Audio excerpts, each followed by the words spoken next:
BFM Business, BFM Crypto, le club. Amaury de Tonquédec. Bonjour à tous, c'est le club BFM Crypto, soyez les bienvenus. Nous assistons bien au fameux Sell the News que certains avaient prédit. Après les 48 000 $ lors de l'approbation des 11 ETF Bitcoin Spot par la SEC, la reine des cryptos est passée hier en dessous des 39 000 $. Bien que nous sommes repassés légèrement dans le vert depuis, la tendance reste incertaine. Plusieurs hypothèses qu'on va étudier avec nos invités du jour. Lilian Aliaga, journaliste chez Cryptos. Bonjour Lilian. Bonjour Amaury. Jonathan Erskovici, directeur général de Stackinsat. Bienvenue messieurs. Bon, il y a pas mal d'hypothèses pour expliquer cette chute du Bitcoin. La première, c'est un Sell the News qu'on a eu, qui est comme quoi l'ETF aurait déjà été pricé depuis de longs mois. On le rappelle, plus 160% en 2023 pour la reine des crypto-monnaies. Les taux des banques centrales, que les marchés avaient peut-être pricé une baisse de ces taux qui allait arriver plus tôt que ce qu'elle arrivera finalement. Et puis, Lilian, il pourrait y avoir un lien avec l'ETF Bitcoin Spot de Grayscale, qui est le seul sur les 11 à avoir des flux négatifs. Est-ce que vous pouvez nous expliquer un peu comment expliquer ce flux vendeur du côté de Grayscale? Je crois que c'est une petite histoire en cascade. Ouais, exactement. Alors, comme vous l'avez bien expliqué, Amaury, on a vraiment une belle baisse sur Bitcoin depuis 10 jours, depuis l'approbation des ETF. Quasiment 20% de baisse, si je ne dis pas de bêtises. Donc, le sell the news qui se confirme. Et on commence à chercher un petit peu les explications. On n'est pas des analystes techniques, donc on va plutôt essayer d'expliquer ce qui s'est passé. Et parmi les raisons principales, il y a Grayscale là-dedans. Pourquoi est-ce qu'on vise Grayscale? Tout simplement parce que parmi toutes les entrées et sorties qu'il y a eu sur ces différents ETF, toutes sont en positif, sauf celui de Grayscale. Puisque, je le rappelle, l'ETF de Grayscale, le GBTC, c'était anciennement un trust, donc un autre produit financier, le principal produit financier pour investir sur le Bitcoin jusqu'ici, qui date de 2013, si je ne dis pas de bêtises, le Grayscale Bitcoin Trust, qui comptabilisait quasiment 25 milliards de dollars au total. Et on a constaté depuis quelques jours une baisse de quasiment 4 milliards de dollars, donc des sorties. Donc forcément, Grayscale doit réajuster son portefeuille. C'est ce produit financier qui a été transformé en ETF Bitcoin Spot. Et comme les gens étaient positionnés dessus depuis un certain temps, il y aurait des prises de profit, ce serait une des premières explications. Alors, il y a eu des sorties, ça c'est certain, qui forcent évidemment Grayscale à réajuster son portefeuille et à vendre ses bitcoins. Donc quand on tape sur les doigts de Grayscale en disant ça y est, vous vendez vos bitcoins alors que votre ETF est approuvé, bon, il y a quand même des explications derrière. Mais ce à quoi on s'attendait, et on en discutait ensemble, Amaury, la dernière fois sur ce plateau, c'était plutôt une rotation des fonds depuis ce GBTC vers d'autres ETF. Parce que le GBTC a des frais très importants, 1,5%. Les autres ETF sont plutôt de l'ordre de 0,2%. Donc on pouvait s'attendre à ce que les investisseurs décident d'aller voir du côté de BlackRock, par exemple. Il y aurait une sorte de réallocation d'actifs vers d'autres ETF moins chers avec des frais plus bas. Sauf que ça, c'était dans la théorie, c'est ce à quoi on s'attendait, et vraisemblablement, ce n'est pas ce qui s'est passé, puisque d'après les informations de Bloomberg, seuls 10% de ces 4 milliards de dollars qui sont sortis ont été réinvestis dans d'autres ETF. Les 90% restants sont restés sur le côté. Ils n'ont pas été réinvestis. Donc là, on peut naturellement se poser une question. Pourquoi? Et la raison, alors là, c'est un avis que je vous donne, une analyse que j'ai proposée aussi sur Cryptost. Encore une fois, c'est très compliqué d'avoir des confirmations sur ce genre de théorie. Mais en tout cas, ce qu'il faut savoir, c'est que ce GBTC, donc produit qui existait avant les ETF, il était en décote. C'est-à-dire que son prix était plus faible que le prix de l'actif sous-jacent, le Bitcoin. Il a été même en décembre 2022 en décote de quasiment 50%. C'est vraiment énorme. Parce qu'il y avait beaucoup d'incertitudes autour de Grayscale et de son groupe, et j'en reparlerai tout à l'heure, Amaury. Et il y avait aussi une incertitude autour du marché crypto. Donc ça expliquait cette décote, et c'est aussi le fonctionnement d'un trust qui engendrait ce genre de mécanisme, c'est-à-dire qu'on ne peut pas sortir aussi facilement. Et ce qui s'est passé donc, c'est qu'avec cette décote, il y a eu beaucoup d'investisseurs qui se sont dit ça peut être intéressant de parier sur le fait que les ETF vont être acceptés. Et si les ETF sont acceptés, ce GBTC recollera au cours du dollar et on pourra faire une belle stratégie d'arbitrage qui nous rapportera quelques pourcents, même quelques gros pourcents pour ceux qui sont rentrés quand on était à moins 40% de décote. Et donc finalement, ça y est, ce pari est confirmé puisque les ETF sont acceptés. Et donc ces acteurs, je pense, sont tout simplement sortis de leur position. Bitcoin pour eux, c'était pas forcément la raison pour laquelle ils sont rentrés dedans, c'était plus cette opportunité d'arbitrage. Ils ont pris leur profit et donc naturellement là on va pouvoir potentiellement en tout cas et je reviendrai tout à l'heure là-dessus, on pourrait potentiellement voir s'estomper cette tendance baissière. Bon, donc il y a eu pas mal de ventes pour l'instant. Justement, Lilian, est-ce qu'on peut croire que c'est terminé ou alors il y a encore pas mal de flux vendeurs à venir? Ouais, c'est là où l'histoire ne s'arrête pas là, bien sûr, ça aurait été trop facile. On pouvait se dire oui, ça va s'estomper, ça y est, c'est terminé, on va pouvoir enfin sentir l'effet positif des ETF, un bel inflow dans tous les ETF qui va se ressentir sur le marché. Mais je suis un peu mitigé sur cette théorie parce que, et donc là je vais expliquer quelque chose d'assez complexe, donc il faut s'accrocher un petit peu, mais accrochez-vous bien. Voilà. Grayscale est lié à beaucoup d'autres entités, notamment sa société mère qui s'appelle Digital Currency Group, dans laquelle il y a une autre entreprise qui s'appelle Genesis Trading. Et on en a parlé ensemble en toute fin d'année 2022, début d'année 2023 sur ce plateau, puisque Genesis est l'une des entreprises, si ce n'est peut-être l'entreprise qui a le plus subi toute l'affaire FTX et toute cette année catastrophique qu'on a connue sur le marché en 2022, à tel point que Genesis a été déclaré en faillite en début d'année 2023. Grayscale est dans le même groupe que Genesis, qui a subi des difficultés l'année dernière. Exactement. Voilà. Et Genesis qui a des créances assez énormes, plus de 1,7 milliard de dollars à Gemini, qui est une plateforme d'échange de crypto. Bref, ils ont des dettes assez massives. Et donc ça, c'est la première partie. Digital Currency Group qui met le lien entre ces deux entités. Ce qu'il faut savoir, comme je le disais tout à l'heure, il y avait une vraie décote en fin d'année 2022 sur ce GBTC. Et donc ça a incité certains acteurs à vendre leur GBTC en se disant, là on est en train de perdre de l'argent, on sort de ces positions, on oublie le Bitcoin. Et il y a d'autres entreprises qui, elles aussi, ont subi cette année catastrophique en 2022. BlockFi, 3AC, Three Arrows Capital, même FTX. Toutes ces entreprises, elles étaient positionnées sur ce GBTC. Elles ont dû vendre leur GBTC. Et qui est-ce qui l'a racheté ? Eh bien, c'est Digital Currency Group. Et donc, en fin d'année 2022, j'écrivais un gros dossier sur Cryptos à ce sujet pour dire que, attention, il y a eu un monopole de Digital Currency Group sur son propre produit d'investissement. C'était le principal actionnaire de son propre GBTC. Et ça pouvait être problématique. Et là, on est en train peut-être de le ressentir. Pourquoi ? Parce que Digital Currency Group doit éponger les dettes de son entreprise Genesis. Et ils ont acheté du BTC avec une grosse décote en fin 2022, alors qu'il était à 20-25 000 dollars, avec une décote de quasiment 50%. Et aujourd'hui, ça soit sur une très belle performance. Et ce serait tout à fait logique que Digital Currency Group décide de vendre les BTC qu'ils détiennent par le biais de leur ETF maintenant, puisque c'est maintenant un ETF, pour rembourser les dettes de Genesis. Et à mon sens, c'est ce qui va arriver et ça risque d'imposer une très forte pression baissière sur le cours du Bitcoin dans les prochaines semaines. Donc la baisse ne serait pas totalement terminée. Donc Lilian, si on résume, ça veut dire que Digital Currency Group vend son propre ETF parce qu'ils ont besoin de liquidité. C'est ce qui ferait baisser potentiellement le cours. Sachant qu'en plus, leur ETF est le plus cher du marché. Donc bon, ça incite pas les autres à venir dessus. Et en plus, dans le cas d'un ETF Bitcoin Spot, il faut posséder directement l'actif sous-jacent, donc là le Bitcoin. Et il pourrait vendre en plus le Bitcoin. Donc il y aurait deux effets qui pourraient faire baisser. Le premier de vendre l'ETF et le deuxième après de vendre les Bitcoins encore derrière. Alors, vendre l'ETF, vendre les Bitcoins, finalement ça revient à la même chose. C'est pas en deux temps, il ne peut pas y avoir un peu un décalage, je sais pas, entre les... Non, l'impact se fera ressentir vraiment de la même manière. Voilà. Okay. Tout à fait, c'est des Bitcoins finalement qu'ils détenaient via ce GBTC par le passé. Et pourquoi est-ce qu'ils les ont rachetés ? D'ailleurs, je fais cette petite parenthèse pour ceux qui n'auraient peut-être pas compris. Parce que justement, le trust, par la définition de ce produit, faisait que c'était compliqué de revendre. Et eux, ils ont donc racheté finalement un peu comme en OTC. Ils se sont mis d'accord. C'est pas liquide, quoi. Donc ils se sont dit, ils se sont mis d'accord. Ils ont dit, on reprend la possession de vos bitcoins et on vous les rachète à moins 50% puisque c'est la cote actuelle du trust. Donc c'est des bitcoins qu'ils ont depuis longtemps. Juste, ils les ont rachetés moins cher parce qu'ils se sont accordés directement avec quelqu'un. Et donc là, ils peuvent les vendre plus facilement puisque comme c'est un ETF, un ETF spot, ils ont l'accord, ils peuvent les transférer à Coinbase, qui est leur gestionnaire, et vendre tout simplement. Ils en profitent. Ok. Voilà, ils en profitent. Bon, Jonathan, qu'est-ce que ça vous inspire ? Est-ce que c'est une thèse qui, selon vous, effectivement, peut expliquer la baisse qu'on a là et qui pourrait se poursuivre ? Alors déjà, merci Lilian pour cette belle explication pédagogique parce que c'est pas forcément évident. C'est pas simple. D'expliquer tous les tenants aboutissants des conséquences finalement de cette histoire d'FTX.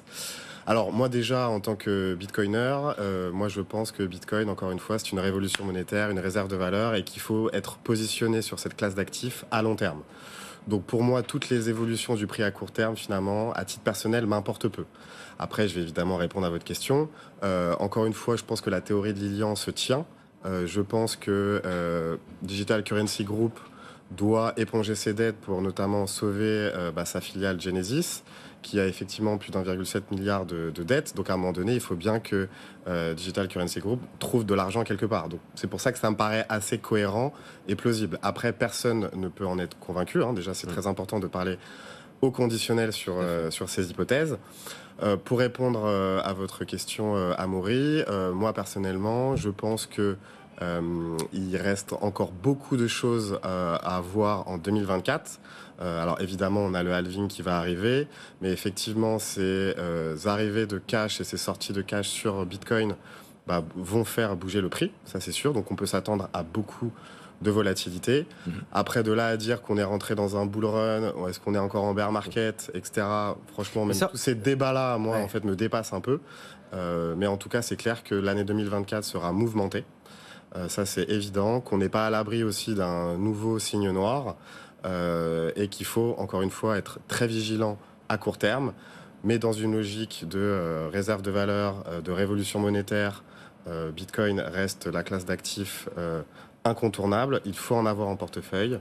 Donc c'est un petit peu mon point de vue sur cette question-là. Évidemment qu'il faut voir le prix du Bitcoin et des cryptos de manière générale à long terme. Là, bon, on est un peu plus court terme là parce qu'on essaie de regarder un peu où est-ce qu'on est dans le cycle. Et c'est vrai que c'est historique. C'est la première fois qu'on a des ETF Bitcoin Spot qui étaient attendus depuis plus de 10 ans. Donc on parle un peu là de cet effet. Mais il y a aussi autre chose, Jonathan, sur laquelle vous vouliez réagir. C'est lors de son dernier passage dans cette émission, plus précisément, c'était les pros des cryptos, le vendredi 19 janvier, animé par Guillaume Sommerer. C'est chaque vendredi en direct à 15h. Claire Balva a déclaré que la comparaison de l'or et du Bitcoin était plutôt hasardeuse, Jonathan, sauf que vous n'êtes pas forcément d'accord avec ça. Pour vous, on peut comparer or et Bitcoin? Alors, c'est vrai que cette comparaison Bitcoin et or fait souvent débat, surtout au niveau des contradicteurs. Donc, effectivement, le premier d'entre eux, Gary Gensler, qui est le président de la SEC, et forcément, lui, essaie de trouver des arguments pour aller à l'encontre du développement des cryptos et du Bitcoin, même si d'ailleurs, il a bien distingué la différence entre Bitcoin et les cryptos, ce qui est justement un point très positif en tant que Bitcoiner. Mais effectivement, il est toujours sur cette narrative que Bitcoin n'est pas du tout comparable à l'or. Or, je répète, et tout le monde le sait, Satoshi Nakamoto, donc le créateur de Bitcoin, a justement voulu s'inspirer de l'or pour construire Bitcoin. Donc on a en fait comme ça des caractéristiques qui sont évidentes, tout simplement déjà émis en quantité limitée. Il n'y aura jamais plus de 21 millions. On peut estimer qu'il y a une quantité finie d'or, même si effectivement certains diront qu'il y en a encore dans l'espace et que en fait c'est en quantité illimitée. Mais on peut partir du principe que l'or a une quantité finie, en tout cas sur Terre. Ensuite, et ça c'est, je pense, le plus grand atout de Bitcoin, c'est la preuve de travail. C'est-à-dire que c'est une énergie qui n'est pas récupérable.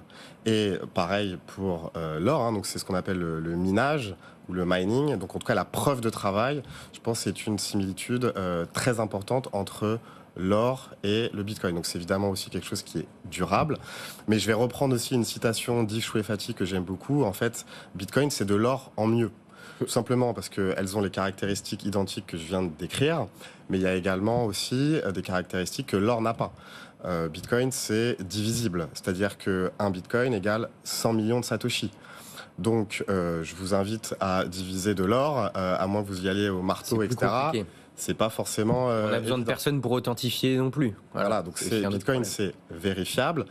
L'autre point qui, pour moi, est majeur, c'est le côté transportable.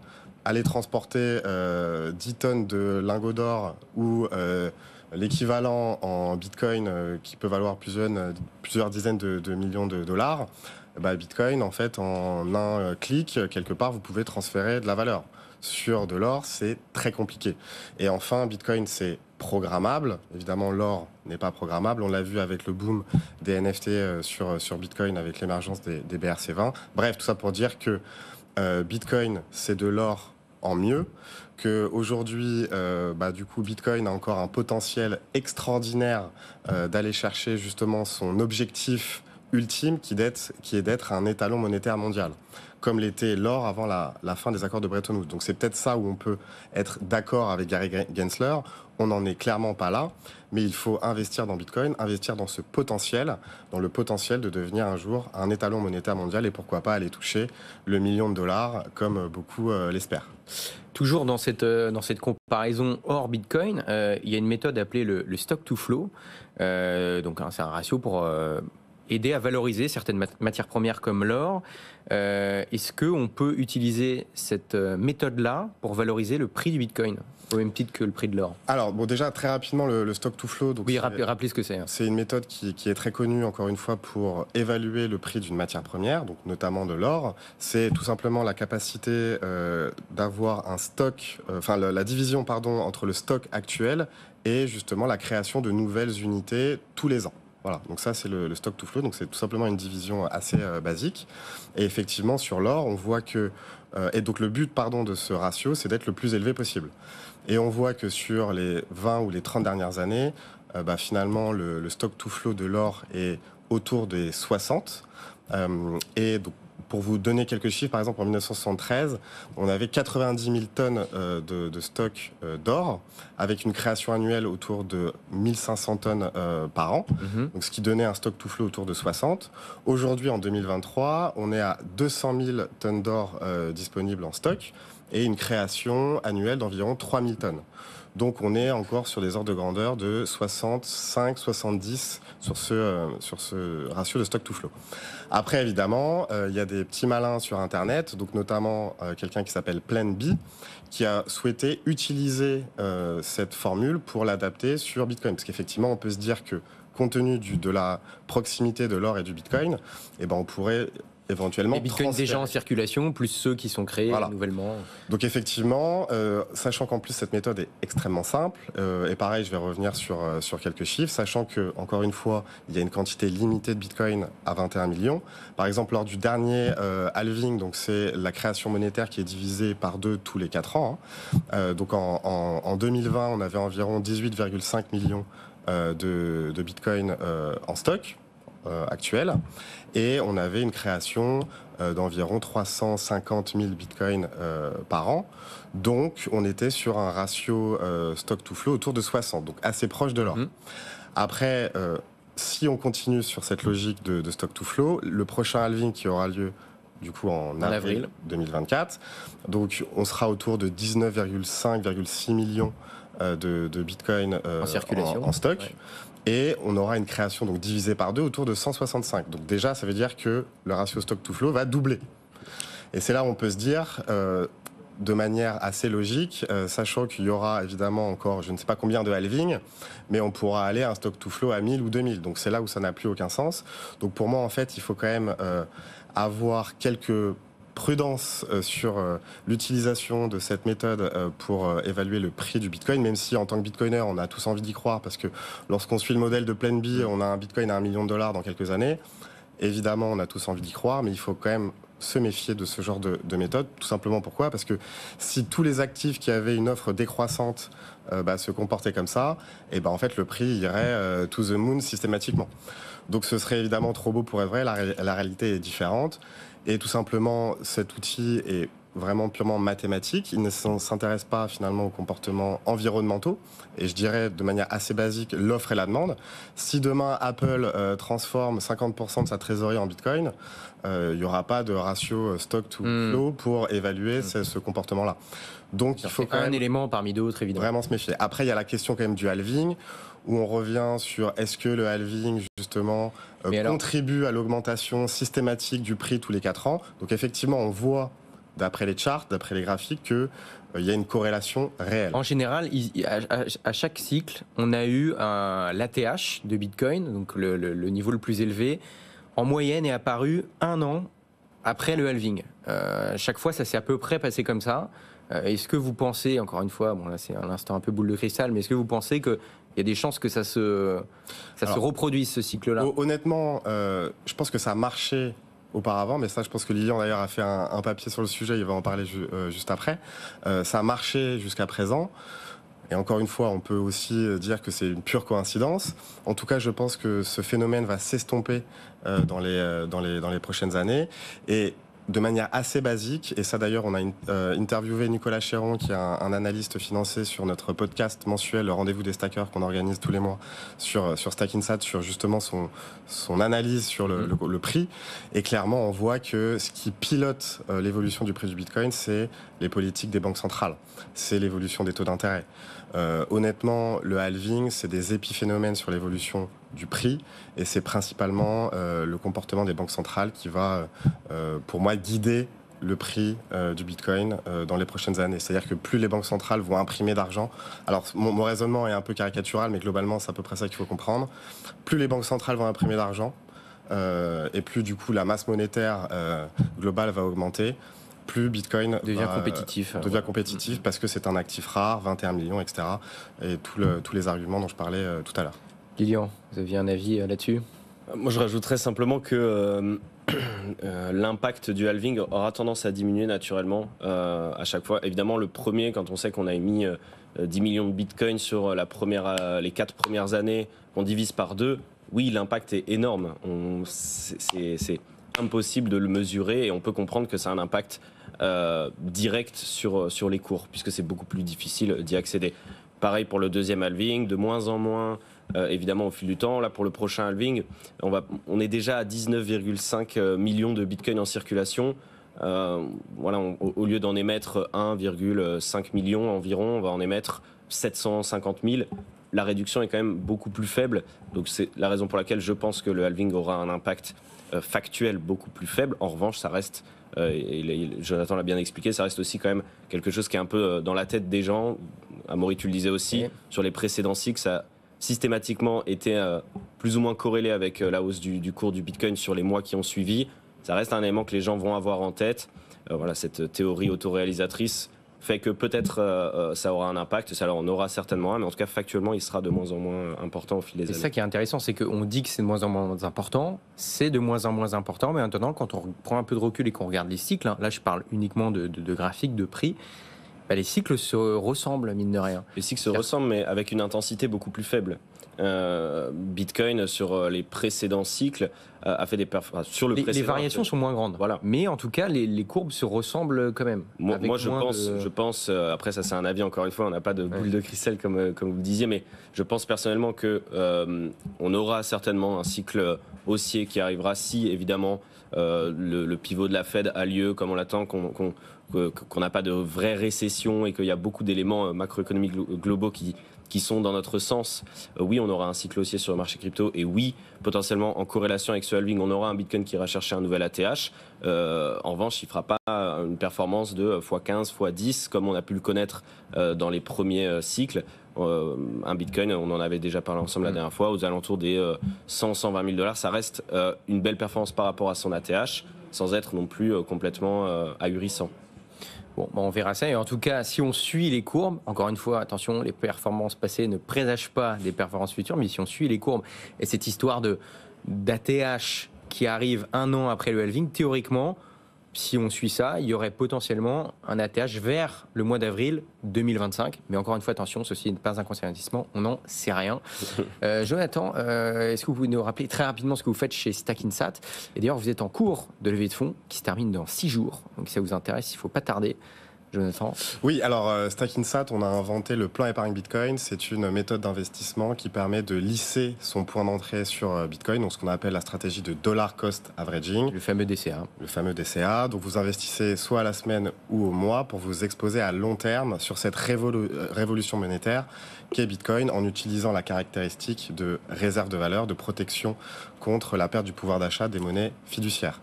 Donc effectivement, on a lancé notre levée de fonds communautaire, donc avec nos clients. Donc cette levée de fonds a démarré fin novembre. Donc là aujourd'hui, on en est à plus de 825 000 € collectés.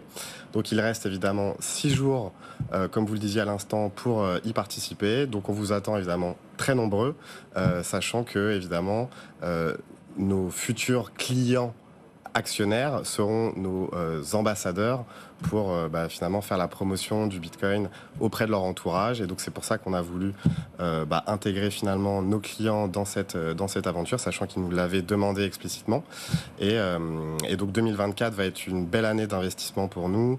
On ira chercher évidemment l'agrément PSAN pour développer du Mica. On va développer une stratégie marketing web d'acquisition et enfin on va recruter des développeurs pour construire la plateforme de référence sur Bitcoin en Europe. Ça build chez Stackinsat. Le message est passé. Merci beaucoup Jonathan Erskovici d'avoir été avec nous, donc directeur général de Stackinsat. Merci Lilian Aliaga, journaliste chez Crypto. C'est à la semaine prochaine Lilian. Merci de nous avoir suivis. Demain 15h, il n'y aura pas de crypto. Ce sera Christine Lagarde, la présidente de la BCE. On lui laisse la place. Donc prochain rendez-vous crypto, vendredi 15h avec Guillaume Sommerer, les pros. BFM Business, BFM Crypto, le club.